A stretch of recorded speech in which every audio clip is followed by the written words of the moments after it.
সুপ্রিয় শিক্ষার্থী বন্ধুরা, ভয়েস পার্ট 9 ক্লাসে সবাইকে স্বাগতম।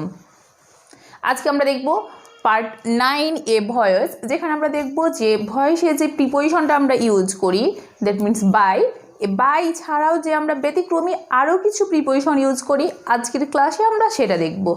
আজকের ক্লাসটা দেখার আগে যদি আপনি আমার এর আগের আরও 8টা, তারপরে কবিতার ছন্দে ভয়েস, এই ক্লাসগুলো দেখে আসেন, তাহলে এটা বুঝতে আরও বেশি সুবিধা হবে। আর এর আগে আমরা একটা ক্লাস দেখেছি যে কোন ভার্বের পরে কী প্রিপোজিশন আমরা দিব, সেটা একটা চার্ট আকারে দেখেছি। আর আজকের ক্লাসে আমরা সেইটারই এক্সপ্লেন করে দেখব। আমরা নাম্বার 1 দেখতে পাচ্ছি যে আই নো দ্য ম্যান, আমি মানুষটিকে চিনি। তার মানে কি, মানুষটিকে চেনা হয় আমার দ্বারা। আমরা বলেছি কি যে ভয়েসে লাস্ট অবজেক্ট হয়ে যাবে সাবজেক্ট, আর সাবজেক্ট হয়ে যাবে অবজেক্ট। এখানে অবজেক্ট হচ্ছে দ্য ম্যান, সাবজেক্ট হয়ে গেল। প্রেজেন্ট ইনডিফিনিট টেন্সের জন্য আমরা নিলাম কি ইজ। এবার আমরা দেখব নো ভার্ব আছে। আমরা জানি নো এর পর অলওয়েজ টু হয়, তাই আমরা দিয়েছি নোন টু মি। এরপর আমরা নাম্বার 2 এ দেখতে পাচ্ছি দ্য বয় স্যাটিসফাইড আস। তার মানে কি, ছেলেটি আমাকে সন্তুষ্ট করলো বা আমাদেরকে সন্তুষ্ট করলো। এমন জায়গায় আমরা করব কি যে দ্য বয়, যদি আমরা দেখি যে স্যাটিসফাইড কোনো ব্যক্তির সাথে আমরা হচ্ছি, তখন আমরা দিব উইথ। আর যদি আমরা কোনো বস্তুর সঙ্গে হই, তাহলে দিব অ্যাট। তাহলে আমরা এখানে দ্য বয় অবজেক্ট হয়ে যাবে, আর সাবজেক্ট হবে আসের সাবজেক্টিভ ফর্ম কি we.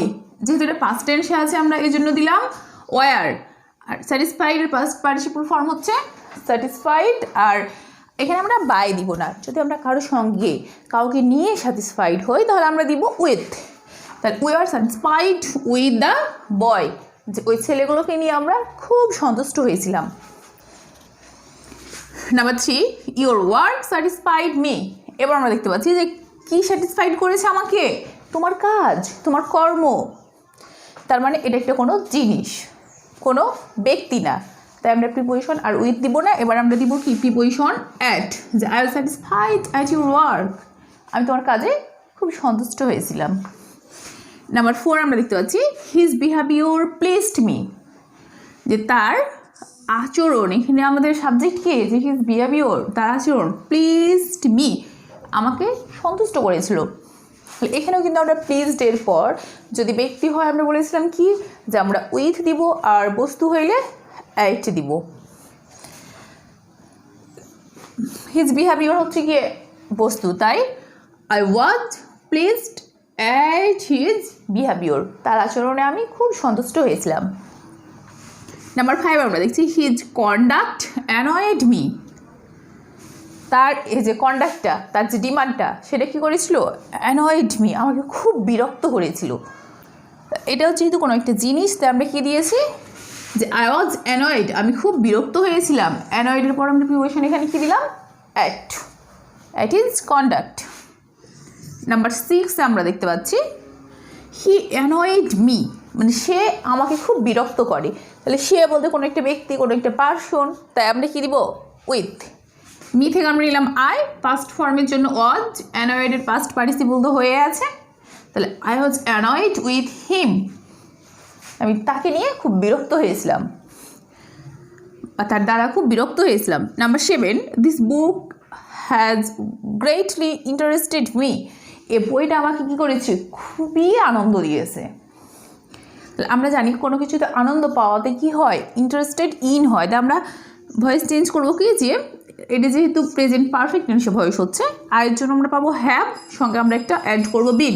I have been greatly interested, আমরা এখানে ইন্টারেস্টেডের সঙ্গে প্রিপোজিশন পাবো in. I have been greatly interested in this book, আমরা এখানে কিন্তু আর বাই দিব না।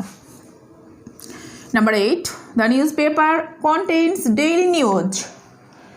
নিউজ পেপার কন্টেইন করে, মানে কন্টেইন বলতে তো আমরা জানি কোনো কিছুতে আবদ্ধ, মানে নিউজ পেপারের মধ্যে কী রয়েছে, কি থাকে, ডেইলি নিউজ, প্রত্যহ যে সংবাদগুলো, সেগুলো আমরা নিউজ পেপারের মাধ্যমেই পেয়ে থাকি।